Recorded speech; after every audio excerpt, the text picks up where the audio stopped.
People on that crew, a pilot and a co-pilot as well.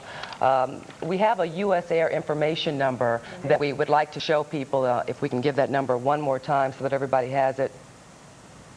And that line has been busy, but they are telling us to keep trying. Here are the numbers for you. It's 1-800-428-4322 or area code 703-418-5100.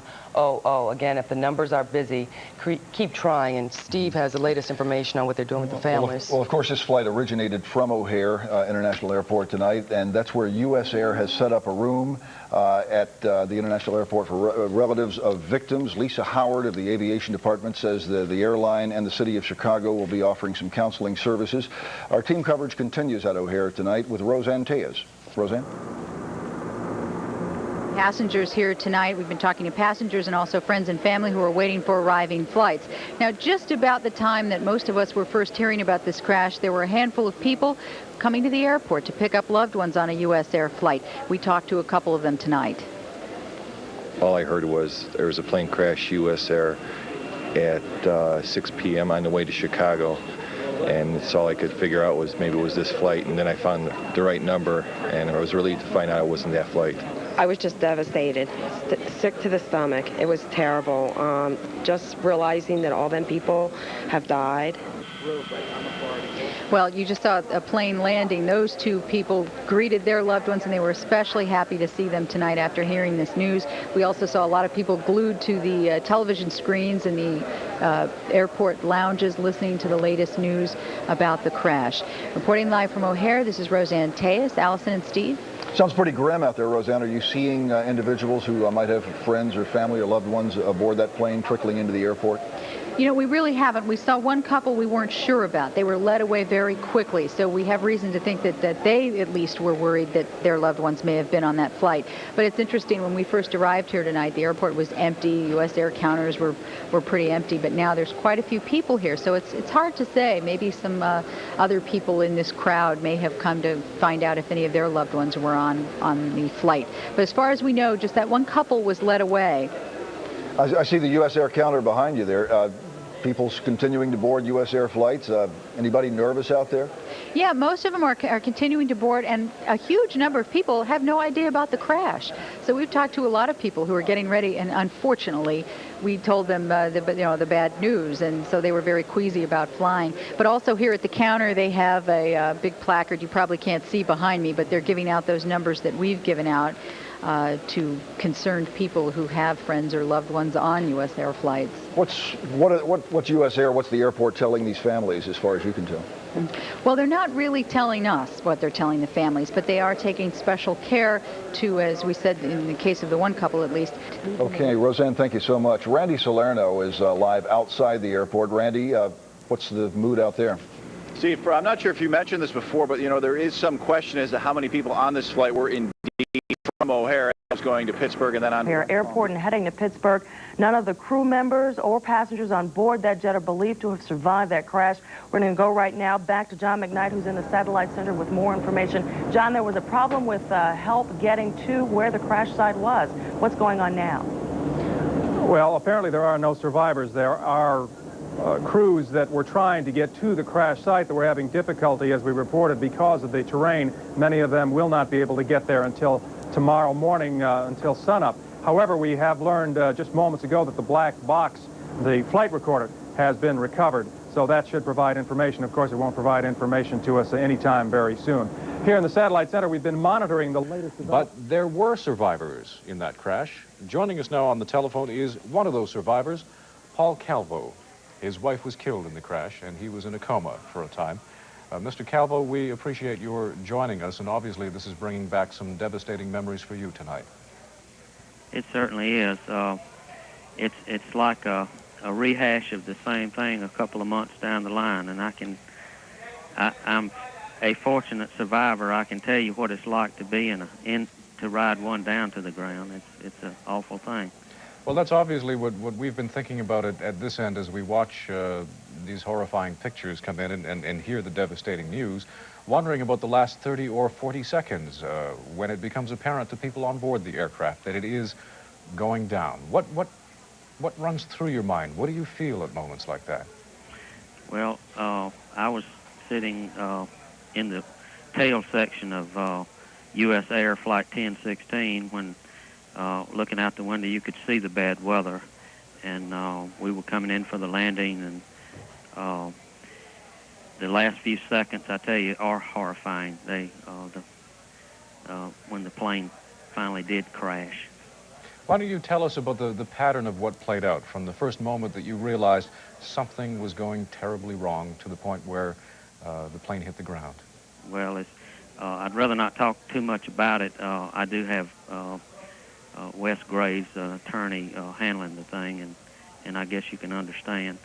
But it is a terrible thing once it does hit the ground. I was pinned in, and when the fire caught up to us, we skidded for over a half a mile and finally landed up into a residential area inside a home, and I was pinned in and hollering to get out when the rescuers, the fire people, did react very promptly and got there, extinguished the blaze, and actually got me out in time, what saved my life. I did have sustained broken or cracked bones in my ankle and my hip, and struck in the back, and my left eye was about torn out, and my left hand was hit by flying objects. I can tell you, when you do hit the ground. We're following a USAir 737, Flight 427, en route from Chicago's O'Hare Airport to Pittsburgh, has crashed and burned just a few miles from the airport. 126 passengers were on board, along with a crew of 5. Rescue workers on the scene say it appears there are no survivors. Eyewitnesses describe the crash as a nosedive with an enormous amount of fire and smoke. The plane went down in a wooded area near a shopping center. Weather does not appear to be a factor in tonight's crash, and those near the scene say it was a crystal clear evening. Officials at USAir tell CNN there was no word from the flight crew of any problems as it made its approach into Pittsburgh International Airport. This is the 5th fatal crash of a USAir jet in the past 5 years. The most recent was July 2nd in Charlotte, North Carolina, where 37 people died in that crash. As we have mentioned, 3 of those accidents, 3 of those 5 accidents, have involved 737s made by the Boeing Corporation. CNN's Gary Daughters has a look at those accidents. On September 20th, 1989, 2 people were killed when a USAir pilot aborted takeoff from New York's LaGuardia Airport, sending the plane skidding into the East River. Federal investigators cited inexperience in the cockpit among several factors. On February 1st, 1991, a USAir 737 landing at Los Angeles International Airport slammed into a SkyWest commuter plane. 34 people were killed. This time, investigators blame the crash on air traffic controller error. 27 people were killed March 22nd, 1992, when a USAir Fokker F-28 crashed on takeoff at LaGuardia. Ice buildup on the wings was cited as the cause of that crash, and a federal judge ruled USAir was liable. Finally, just last July, a USAir DC-9 crashed in Charlotte, North Carolina, killing 37. The cause? Wind shear. All told, before this evening's crash, 100 people have died in 4 other USAir crashes in 5 years. Gary Daughters, CNN reporting. Over the years, Boeing has delivered thousands of its 737 aircraft to commercial and military clients around the United States and abroad. The 737 took the place of the 727 as the world's most produced commercial airliner. CNN's Judy Fortin now takes a look at its history. The design of the Boeing 737 has changed 5 times since it was first introduced in 1964. The original 100 model was quickly superseded by the 737-200 edition, with a slightly larger seating capacity. It was first delivered to United Airlines in 1967. By the time it was upgraded 21 years later, over 1,000 planes had been delivered.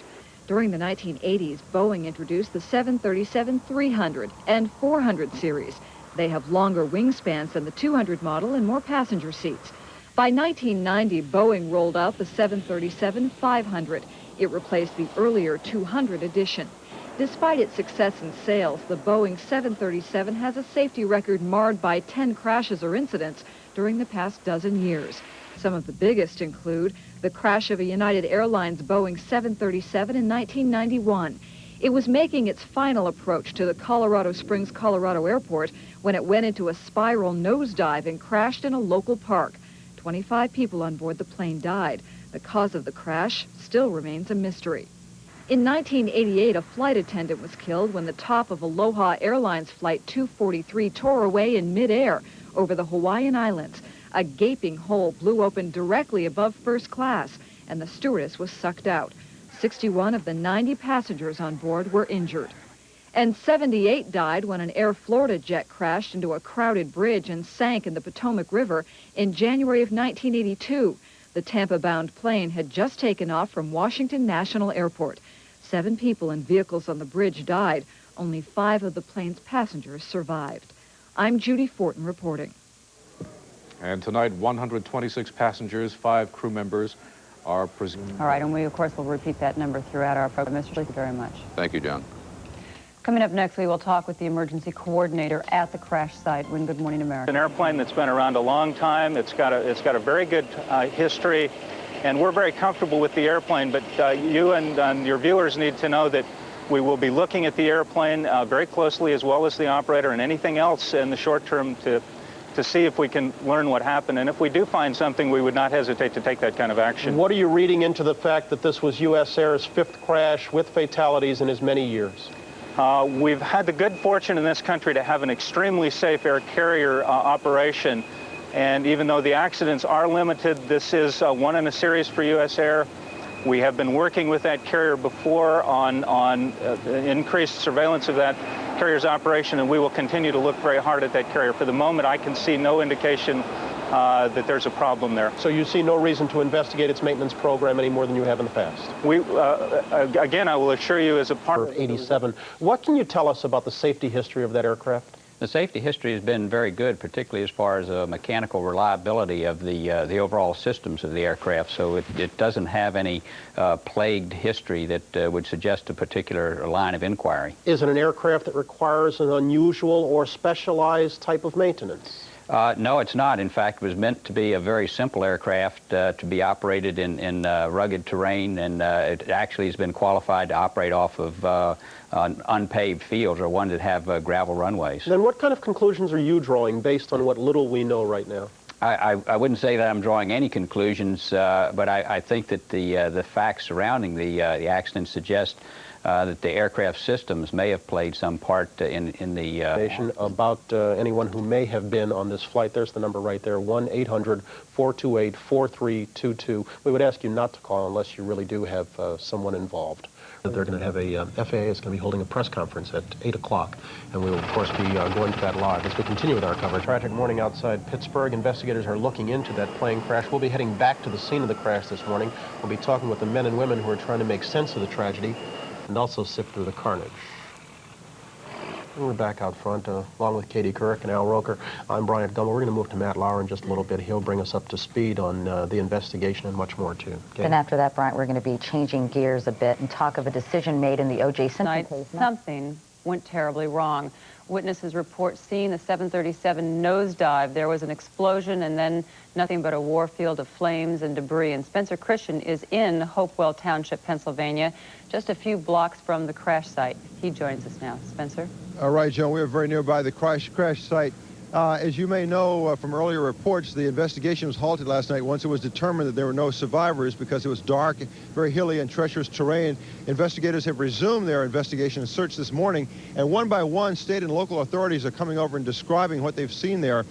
James Albert, who's the chairman of the Beaver County Board of Commissioners, came by earlier to tell us about the scene. He said that he saw some very disturbing things in World War II, but last night what he saw on this scene was even more horrible than that. And we'll be giving you later updates and further information during this half hour. Antonio? Thanks, Spencer. Just ahead this half hour, we will talk with aviation safety analyst John. Air crash in the U.S. in 7 years. USAir Flight 427 plummeting into a ravine in Aliquippa, Pennsylvania. The plane with 131 people on board was on approach to the Pittsburgh airport. There are no survivors. The flight originated in Chicago, and after stopping in Pittsburgh was destined for West Palm Beach, Florida. Horrified eyewitnesses say the Boeing 737 appeared to roll over before spiraling nose first into the ground. Early this morning, federal investigators left Washington for Pennsylvania to begin their investigation into why the plane crashed. The Air Force has charged 156 people. It's the 5th fatal U.S. air crash in 5 years. The most recent before this was on July 2nd in Charlotte. 37 people died in this crash. Now, at this point, we do not know whether any of those passengers on that plane were from Georgia. Of course, we'll keep you updated on that. We understand that 2/3 of the plane's passengers originated in Chicago. In other words, they may have been from the Chicago area. Live in the newsroom, Melissa Jew for Good Day Atlanta. All right, thank you, Melissa. Of course, this is a story we'll continue to follow. And if you need some information about someone you think may have been on that U.S. Air Flight 427, here's a number you can call. It's 1-703-418-5100. The number again for U.S. Air information, 1-703-418-5127. The FBI will help fingerprint victims for identification. 131 people died in the crash, all on board that flight. We will continue updating the story for you throughout the day here on Eyewitness News, including updates on whether any of the victims were from Georgia. Mostly cloudy. Skidded off the end of a runway at LaGuardia Airport in New York, killing 2 people. In February of 1991, 34 people were killed when a USAir jet collided with a commuter plane while the 2 aircraft taxied on a Los Angeles runway. In March 1992, 27 people died when a USAir jet plunged into the East River on takeoff from New York's LaGuardia. And this past July, 37 died when a USAir DC-9 hit the ground while attempting to land in Charlotte, North Carolina. We'll be back in one moment with today's business news. 428-4322. And Business Day will be right back. Morning. Can you tell us what's going on right now? Well, right now we are in the perimeter secure area of the crash scene.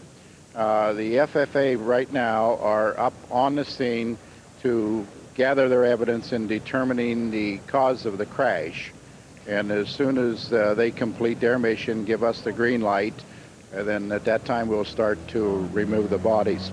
Have you spoken with FAA official, Sheriff, and do they have any theories as of yet? No, I haven't spoken to the FFA officials since last night, and they have no theory at all at this time. How is the rain affecting their work? Well, the rain now has stopped. It had started about 7 a.m. and it rained for maybe about a half an hour or 40 minutes, but the rain at this time has stopped, so it should not hamper the efforts at all. As a matter of fact, we may have to hurry it because of that, because if it rains much harder, it could hamper or destroy some of the evidence at the scene, and we need not want that to happen. The scene was sealed off last night and then reopened this morning, is that right? That is correct. Can you tell me what you felt at the time of the crash? I understand you live not too far away. I live pretty close, and I was on the scene probably within less than an hour after it occurred, and immediately going to the scene. Of course, at that time that the fire had been out, and the whole area was just a devastated or destroyed area. And some of the eyewitnesses indicate that as they seen the plane come down, that there appeared to maybe be a fire in one of the engines. And as the plane came nosediving to the ground, there was an explosion on impact, and that is what destroyed the airplane and scattered debris from the plane and everything else with about a 200-yard radius of the landing of the plane. When you got up close, can you describe for us what you saw? Well, in respect to the families, I would really not want to get into that, but it was a very gruesome area. I understand. I know that you help coordinate the rescue efforts. Can you tell me what kind of personnel were on hand? We have emergency management people from Beaver County, neighboring Allegheny County, emergency management people from the Commonwealth of Pennsylvania. We have declared this area a disaster area, and Governor Casey of Pennsylvania also has supported us in this declaring of the disaster area, and offered his support and all resources in any fashion as we need. Needless to say, this has been a very traumatic experience for all the rescue workers. Are you going to be able to provide any counseling for them? Yes, we experienced that last night. We did have some rescue people who needed some counseling immediately upon arriving at the scene, and we do have that service provided here by our disaster team. Sheriff Frank Policaro, thank you so much. I know you're awfully tired this morning. Thanks for talking with us. Thank you. And we're back in a moment with more on Today, but first, this is Today on NBC. Tonight, I'm Andrea Arsenault at the CNN Center in Atlanta. And I'm Kathy Marshall in Today for Bob Kane. Emergency crews are building a makeshift road through a forest outside of Pittsburgh this morning. They're using chainsaws, four-wheel drives, and dune buggies. Later today, federal investigators will use that road to bring in more sophisticated equipment and rescue workers to bring out what is left of the 131 victims of USAir Flight 427. The Boeing 737 crashed last night in a rocky, heavily wooded ravine about 10 miles from Pittsburgh's airport. CNN's Skip Loescher has more. Eyewitness accounts vary. Some say they heard a loud boom. Some didn't. What they all saw was the USAir 737 plummet to earth and disintegrate. Very little of the aircraft or the 131 persons on board are intact. First thought that I thought sorrow rang and tears came, and my feelings to the family, I just pray they never would see that. There's just nothing there. We will continue with the package later on throughout the day on CNN. Right now, officials in Beaver County, Pennsylvania are holding a news conference to update the investigation of last night's air crash. We join them now in session. The ground rules are very simple. I'm going to make a brief statement. Also with us today will be Wayne Tatalovich. He is the coroner for Beaver County. He'll have some information for you, as well as Lieutenant Governor Mark Singal, who will also discuss the support services, the many support services that we've been afforded in addressing this unfortunate disaster.